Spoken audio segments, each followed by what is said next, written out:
দিব বিচাৰিছো সবাতকৈ গুৰুত্বপূৰ্ণ খবৰ হিমন্ত চৰকাৰৰ বৰ্ষপূৰ্তিৰ দিনাই ৰাপে কপাইছে মহানগৰীৰ ৰাজপথ আপে তীব্ৰ প্ৰতিবাদ সাব্যস্ত কৰিছে আম আদমি পাৰ্টিয়ে কিয় এই বৃহৎ প্ৰতিবাদ সাব্যস্ত কৰিছে কি দাবীৰে ৰাজপথ কপাই তুলিছে আম আদমি পাৰ্টিয়ে এই মুহূৰ্তত জনোৱাৰ চেষ্টা কৰিম এটা বিগ ব্ৰেকিং নিউজ এই মুহূৰ্তত হিমন্ত বিশ্ব চৰকাৰৰ তৃতীয় বৰ্ষপূৰ্তিৰ দিনাই বৃহৎ প্ৰতিবাদ সাব্যস্ত কৰিছে আম আদমি পাৰ্টিয়ে ঔষধৰ দাম বৃদ্ধিক লৈ ৰাজপথ কপাই তুলাইছে এবাৰ আপে মহানগৰীৰ ৰাজপথত বিজেপি গো বেক স্লোগানেৰে কপাই তুলিছে আম আদমি পাৰ্টিয়ে এটা গুৰুত্বপূৰ্ণ খবৰ এই মুহূৰ্তত মোদী চৰকাৰে ঔষধ কোম্পানীৰ পৰা ধন লোৱাৰ অভিযোগ উত্থাপিত কৰিছে আপে আৰু বিজেপিৰ টকা সংগ্ৰহৰ বাবে ঔষধৰ দাম বৃদ্ধিৰ অভিযোগ উত্থাপিত কৰিছে আম আদমিৰ নেতা কৰ্মীয়ে জিএমচিএইচৰ চৌহদত বিশাল প্ৰতিবাদ কাৰ্যসূচী ৰূপায়ণ কৰিছে আপে আৰু মূল্যবৃদ্ধি ৰোধ কৰিব নোৱাৰা চৰকাৰক পদত্যাগৰো দাবী তুলিছে আম আদমি পাৰ্টি এটা ডাঙৰ খবৰ এই মুহূৰ্তত বিগ পলিটিকেল আপডেট এই মুহূৰ্তত জনোৱাৰ চেষ্টা কৰিছো হিমন্ত বিশ্ব চৰকাৰৰ তৃতীয় বৰ্ষপূৰ্তিৰ দিনাই বৃহৎ প্ৰতিবাদ সাব্যস্ত কৰিছে গুৱাহাটী মহানগৰীৰ মাজমজিয়াত আম আদমি পাৰ্টিয়ে এই প্ৰতিবাদৰ দৃশ্যাংশ এই মুহূৰ্তত দেখুৱাইছে পৰৱৰ্তী পৰ্যায়ত মন্তব্য শুনোৱাৰ চেষ্টা কৰিম ঔষধৰ দাম বৃদ্ধিক লৈ ৰাজপথ কপাই তুলিছে আম আদমি পাৰ্টিয়ে আৰু মহানগৰীৰ ৰাজপথতে বিজেপি গো বেক স্লোগানেৰে ৰাজপথ কপাই তুলিছে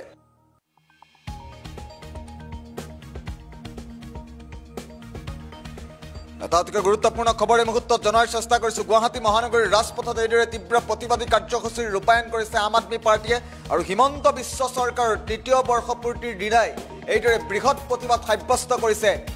আম আদমি পাৰ্টি আৰু জীৱনদায়িনী ঔষধৰ মূল্য বৃদ্ধিক লৈ এই প্ৰতিবাদ সাব্যস্ত কৰিছে আম আদমি পাৰ্টিৰ তৰফৰ পৰা আৰু আম আদমি পাৰ্টিৰ তৰফৰ পৰা কেইবাটাও গুৰুতৰ অভিযোগ উত্থাপিত কৰিছে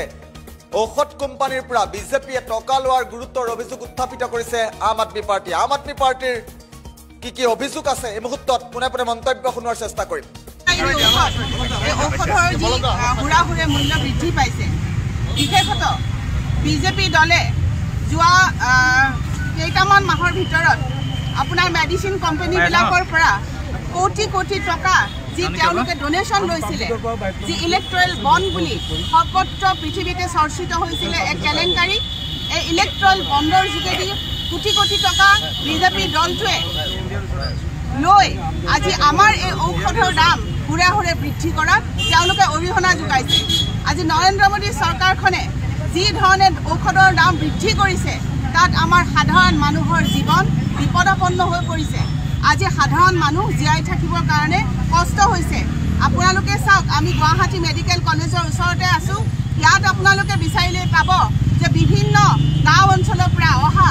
মধ্যবিত্ত নিম্ন মধ্যবিত্ত দৰিদ্ৰ শ্ৰেণীৰ লোকে ইয়াত অধিক দৰত ঔষধ কিনি তেওঁলোকে চিকিৎসা কৰিবলগীয়া হৈছে তাৰ কাৰণে আজি যদি এই মেডিচিন কোম্পানীবিলাকৰ পৰা বিজেপি দলে কোটি টকা ৭,৬৫০ কোটি টকা তেওঁলোকে ইলেক্ট্ৰেল বণ্ডৰ যোগেদি তেওঁলোকে ডোনেশ্যন নল'লেহেঁতেন তেনেহ'লে আজি ঔষধৰ দাম এনেদৰে বৃদ্ধি নহ'লেহেঁতেন আপোনালোকে দেখিব যে আজিকালি এটা যদি আপুনি টেবলেট কিনিবলৈ যায় তেনেহ'লে সেই টেবলেটটোৰ দাম 10 টকা গতিকে সেই টেবলেটটো যদি আপোনাক ডক্টৰে এমাহৰ কাৰণে খাবলৈ প্ৰেছক্ৰাইব কৰে তেনেহ'লে কিমান টকা খৰচ হ'ব এই কথাটো চিন্তা কৰক ঔষধৰ মূল্য বৃদ্ধিৰ বিৰুদ্ধে আমি এই প্ৰতিবাদৰ যোগেৰে আজি অসম চৰকাৰক আজি ভাৰত চৰকাৰক আমি জনাবলৈ বিচাৰিছোঁ যে অতি সোনকালে ঔষধৰ মূল্য বৃদ্ধি হ্ৰাস কৰক সাধাৰণ মানুহক জীয়াই থাকিবলৈ দিয়ক সাধাৰণ মানুহৰ যি জীৱনদায়িনী ঔষধ এই ঔষধে মানুহক কেনেধৰণে জুৰুলা কৰিছে দাম বৃদ্ধিৰ লগে লগে সেই কথা চৰকাৰখনে উপলব্ধি কৰক অনুভৱ কৰক আৰু সাধাৰণ মানুহৰ দ্বাৰাহে কিন্তু এখন জনতাৰ দেশ এখন গঠিত হয় গতিকে সাধাৰণ মানুহ জীয়াই থাকিলেহে কিন্তু দেশ আৰু গণতন্ত্ৰ জীয়াই থাকিব গতিকে আমাৰ আজি এই প্ৰতিবাদ পুনৰবাৰ সাব্যস্ত কৰিছে কেইবাটাও গুৰুতৰ অভিযোগ উত্থাপিত কৰিছে আম আদমি পাৰ্টিৰ তৰফৰ পৰা হিমন্ত বিশ্ব চৰকাৰৰ তৃতীয় বৰ্ষপূৰ্তিৰ দিনাই এইদৰে মহানগৰীৰ ৰাজপথ এক প্ৰকাৰ কপাই তুলিছে আম আদমি পাৰ্টিয়ে আৰু জীৱনদায়িনী ঔষধৰ মূল্য বৃদ্ধিক লৈ আপে তীব্ৰ প্ৰতিবাদ সাব্যস্ত কৰিছে ঔষধ কোম্পানীৰ পৰা বিজেপিয়ে টকা লোৱাৰ গুৰুতৰ অভিযোগ উত্থাপন কৰিছে আম আদমি পাৰ্টিয়ে মহানগৰীৰ ৰাজপথতেই বিজেপি গো বেক স্লোগানেৰে ৰাজপথ কপাই তুলিছে আম আদমি পাৰ্টিৰ নেতা কৰ্মী আৰু মোদী চৰকাৰে ঔষধ কোম্পানীৰ পৰা ধন লোৱাৰ গুৰুতৰ অভিযোগ উত্থাপিত কৰিছে আপে আমি মুহূৰ্তত প্ৰতিবাদৰ দৃশ্যাংশ এই মুহূৰ্তত দেখুৱাই আছো হিমন্ত বিশ্ব শৰ্মাৰ চৰকাৰৰ দিনাই গুৱাহাটী মহানগৰীৰ কপাই তুলিছে আম আদমি পাৰ্টিয়ে ঔষধৰ দাম বৃদ্ধিক লৈ ৰাজপথ কপাই তোলা পৰিলক্ষিত হৈছে আম আদমি পাৰ্টিৰ তৰফৰ পৰা।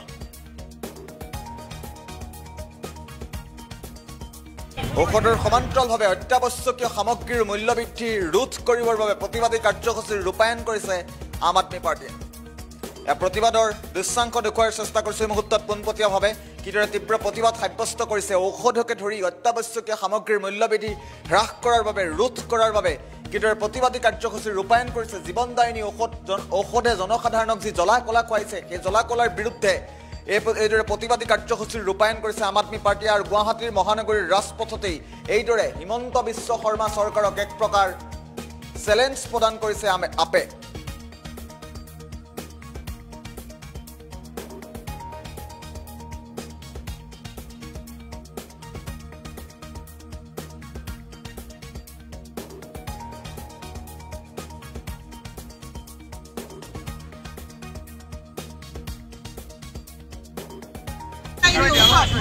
ঔষধৰ যি হুৰাহুৰে মূল্য বৃদ্ধি পাইছে,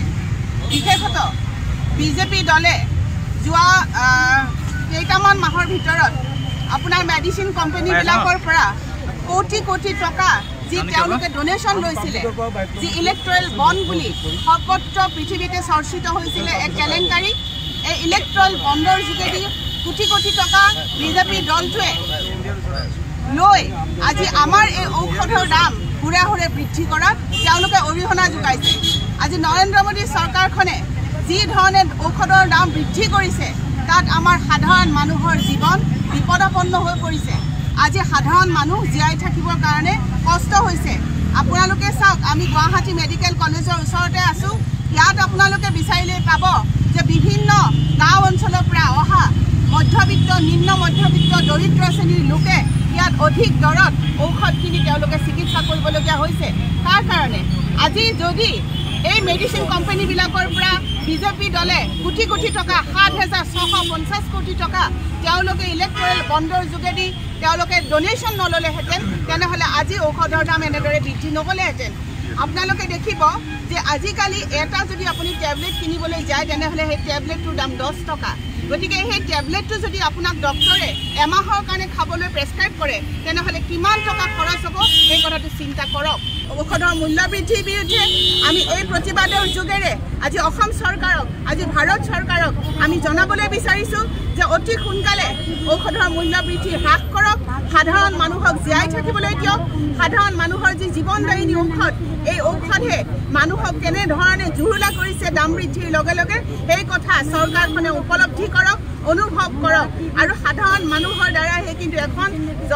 জনতাৰ দেশ এখন গঠিত হয়। গতিকে সাধাৰণ মানুহ জীয়াই থাকিলেহে কিন্তু দেশ আৰু গণতন্ত্ৰ জীয়াই থাকিব। গতিকে আমাৰ আজি এই প্ৰতিবাদ পুনৰবাৰ কৈছোঁ, জীৱনদায়িনী ঔষধৰ মূল্য হ্ৰাস কৰক আৰু সকলোকে জীয়াই থকাৰ এক সুস্থ পৰিৱেশ, সুস্থ বাতাবৰণ দিয়ক চৰকাৰখনে।